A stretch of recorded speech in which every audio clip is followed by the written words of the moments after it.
It's a bad start to February as Alabama gets blown out by Florida in Gainesville 100-77.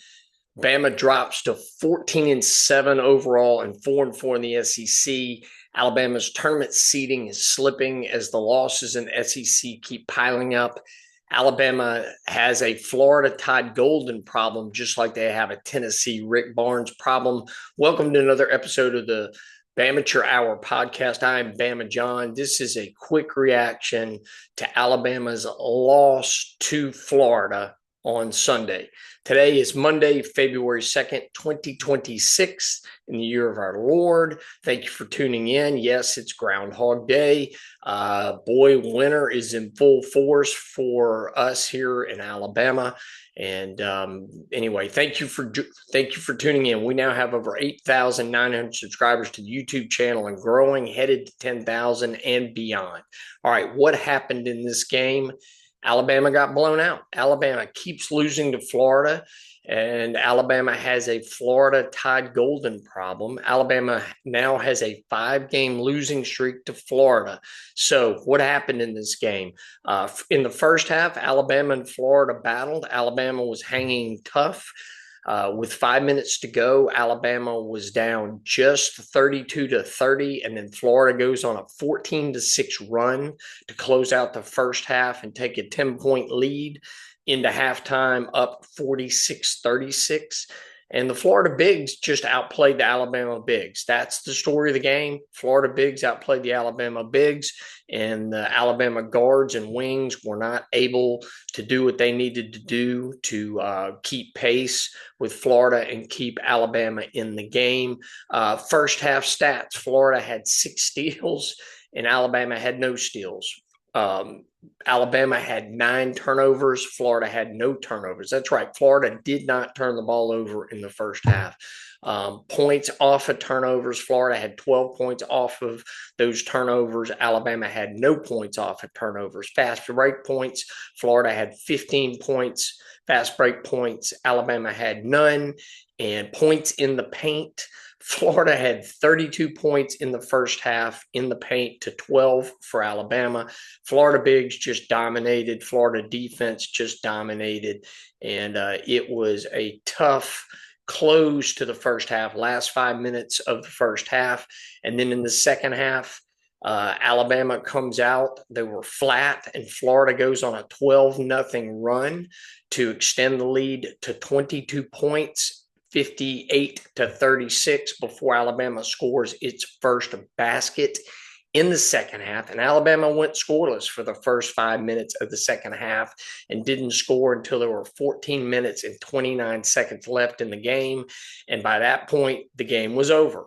Florida is up 22 points, and they managed to cruise the rest of the way. Alabama got in such a big hole, getting outplayed in the last 5 minutes of the first half and getting outplayed again in the first 5 minutes of the second half, that the game was over, and all Florida had to do was just maintain the lead, just continue to do what they wanted to do, and Alabama had no answers for what Florida did to them in that 10-minute stretch and had no ability to come back and make it a close game.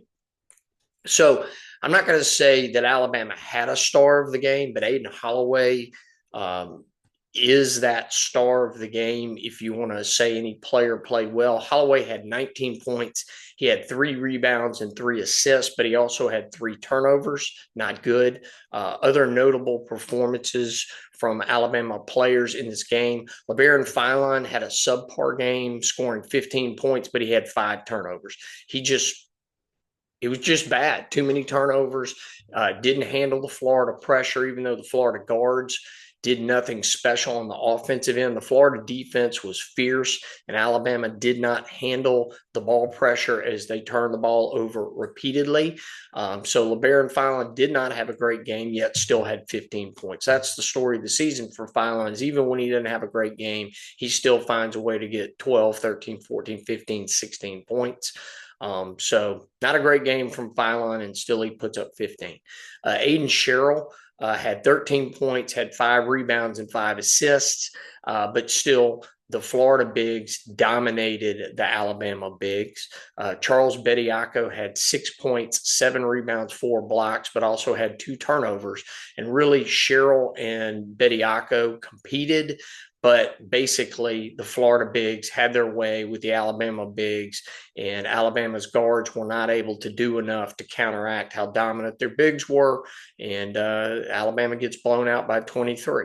Latrell Wrightsell had 11 points, 4 rebounds, but he also had 2 turnovers, as turnovers were a big part of why Alabama lost was the turnovers. So MIAs, no other Alabama player scored in double figures, as the Alabama bench players really had no impact on the game at all. Amari Allen played, but he didn't have a big impact. Nobody else from the bench did much, and it was just a tough, bad loss on the road in the SEC as Alabama loses again to Florida. So from the Florida standpoint, Florida had 5 players scoring double figures. They were led by Alex Condon, who had 25 points. Thomas Houck had 22 points. Boogie Fland had 15 points, 14 for Ruben Chenalou, and 11 for Urban Klazar, as these 5 Florida players combined for 87 points of Florida's 100 points, and they all played well. And Florida just rolled through Alabama. Florida looks like a team that could make the Final Four, certainly make the Elite Eight. Alabama, the way they're playing right now, does not look like an Elite Eight team, does not look like a Sweet 16 team. As of right now, Alabama's probably a 6 seed or a 7 seed, but if they keep losing, that seeding is going to keep falling. So Alabama, you need to pick it up. You need to get some wins here. You got a tough matchup coming up Wednesday night. Texas A&M is coming to Tuscaloosa. You'll get a big dose of buckyball. You're going to get full court pressure. You're going to get a lot of effort, a lot of just tough play from Texas A&M, and you better be ready to go, because they're going to be playing hard, playing fast, playing aggressive, and Alabama needs to be ready for that. So let's get into the stats in this game.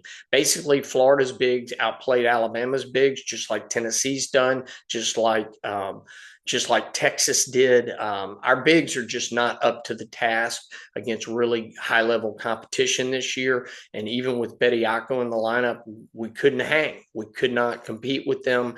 And then Florida's defense harassed Alabama all night, forced a bunch of turnovers. So let's talk about these stats. Florida out-rebounded Alabama by 11.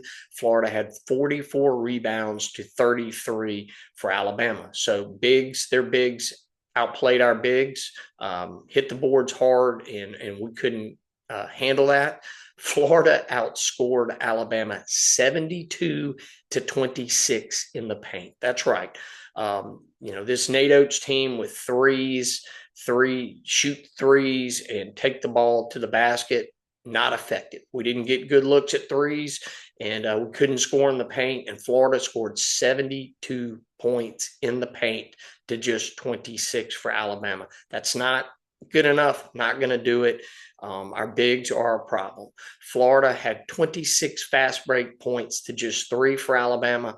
Florida had 13 steals to just 1 for Alabama. Florida's defense kept turning the ball over, kept pressuring Alabama. We couldn't handle the pressure, turnover after turnover. Florida only had 2 turnovers for the game. Alabama had 18. You're not winning games with that kind of margin. You look at these margins, and Alabama just got beat up. And then finally, Florida made 17 free throws to just 9 for Alabama. Florida was getting to the free throw line, getting fouled, and making free throws. Alabama was not getting to the free throw line, not drawing fouls, as Florida played really tenacious defense without fouling. And those stats tell the story of the game. Alabama wasn't close, wasn't competitive, got blown out. Hopefully it's just a bad day in early February in the middle of a long season, and Alabama can rebound and start stacking wins again. We need to get to 12 wins in the SEC, 12, 13 wins if we want to have good seeding in the tournament. Right now we're at 4-4, And the trends are not good right now for Alabama. Right now, trending toward a 6 seed, a 7 seed, or an 8 seed, and that's just not good enough. So Alabama's got to pick it up, but I'm not sure if this team has the capability to do a whole lot more. It's very, very concerning. All right. I have a section where I talk highlights of the game. There really weren't highlights from this game. Florida destroyed Alabama. Just a bad performance. And I'm hoping it is a one-off performance here and that Alabama is going to bounce back and not get pushed around and beat up in these upcoming games like they did against Florida tonight. This is the worst loss in the SEC season. The Tennessee loss, the Texas loss were not good losses, but at least we were in the game at the end. We got blown out in the last 5 minutes of the first half and got blown out in the first 5 minutes of the second half, and the game was over with 14 minutes left to go in the game, and there was just no way back for Alabama, and Florida really just beat up on Alabama. Tough one.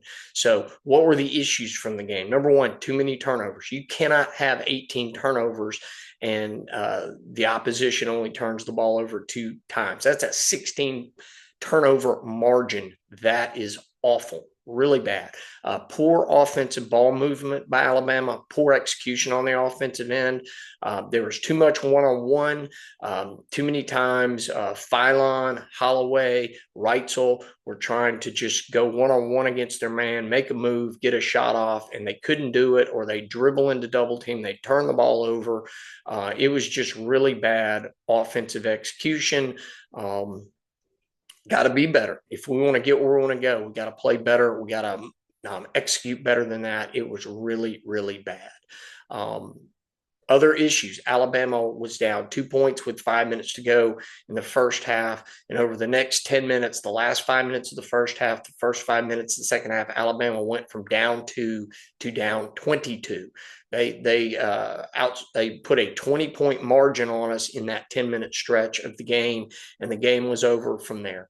So where are we now? Alabama's now 14-7 on the season, 4-4 in the SEC. Alabama's got to figure some things out. They got to start winning games. They cannot break even. They can't go 9-9 in the SEC and expect to have a good seed. If they go 9-9 in the SEC and make it into the tournament, they're going to be an 8 seed or a 9 seed or a 10 seed, and that's not going to get you where you want to go. It's got to be better. Things have got to improve. NATO's got to figure some things out.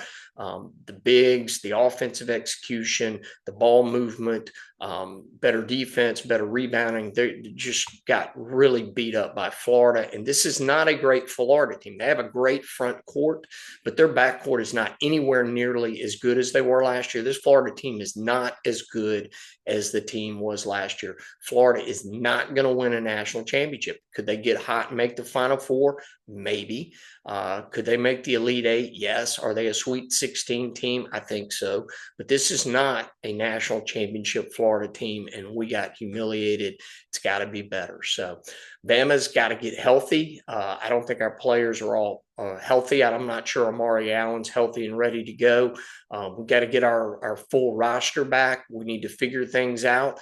We've just got to figure things out and be better. So, all right. In the SEC, I'm going to state this. The SEC has a bunch of really good teams. There's no great team in the SEC. I think Texas A&M, Florida, Vanderbilt, and Tennessee are probably the best teams in the SEC. You've got Auburn as a decent team, but Alabama's got to stop the bleeding. They've got to figure out a way to beat Texas A&M on Wednesday night. Get that win. That'd be a high quality win. They've got to improve their seeding, and they've got to quit going a win, a loss, a win, a loss. They've got to get 2 or 3 wins in a row and move towards getting that record up to 11 wins, 12 wins, 13 wins in the SEC. Cannot go 9-9 or the season. They'll make the tournament, but it's just going to be a disappointing season. Kind of given the talent that we have and the players that we have, we're just not maximizing the talent and the roster we have. Is this a national championship caliber team at full health, at full strength? I would still say no. But I would say at full strength, at full health, if we're maximizing this roster, they could make the Elite Eight. They certainly should be a Sweet 16 team, but they're not trending that way now. All right. Not a great outing. Let's see what happens Wednesday night. We'll be watching. We'll come back with a report on that after the game's over with. Thank you for listening. Subscribe, follow, like, hit the notify button wherever you access the podcast, whether it's on the YouTube channel or it's on the various outlets such as Apple, Spotify, iHeart, RSS, and the like. God bless and roll Tide.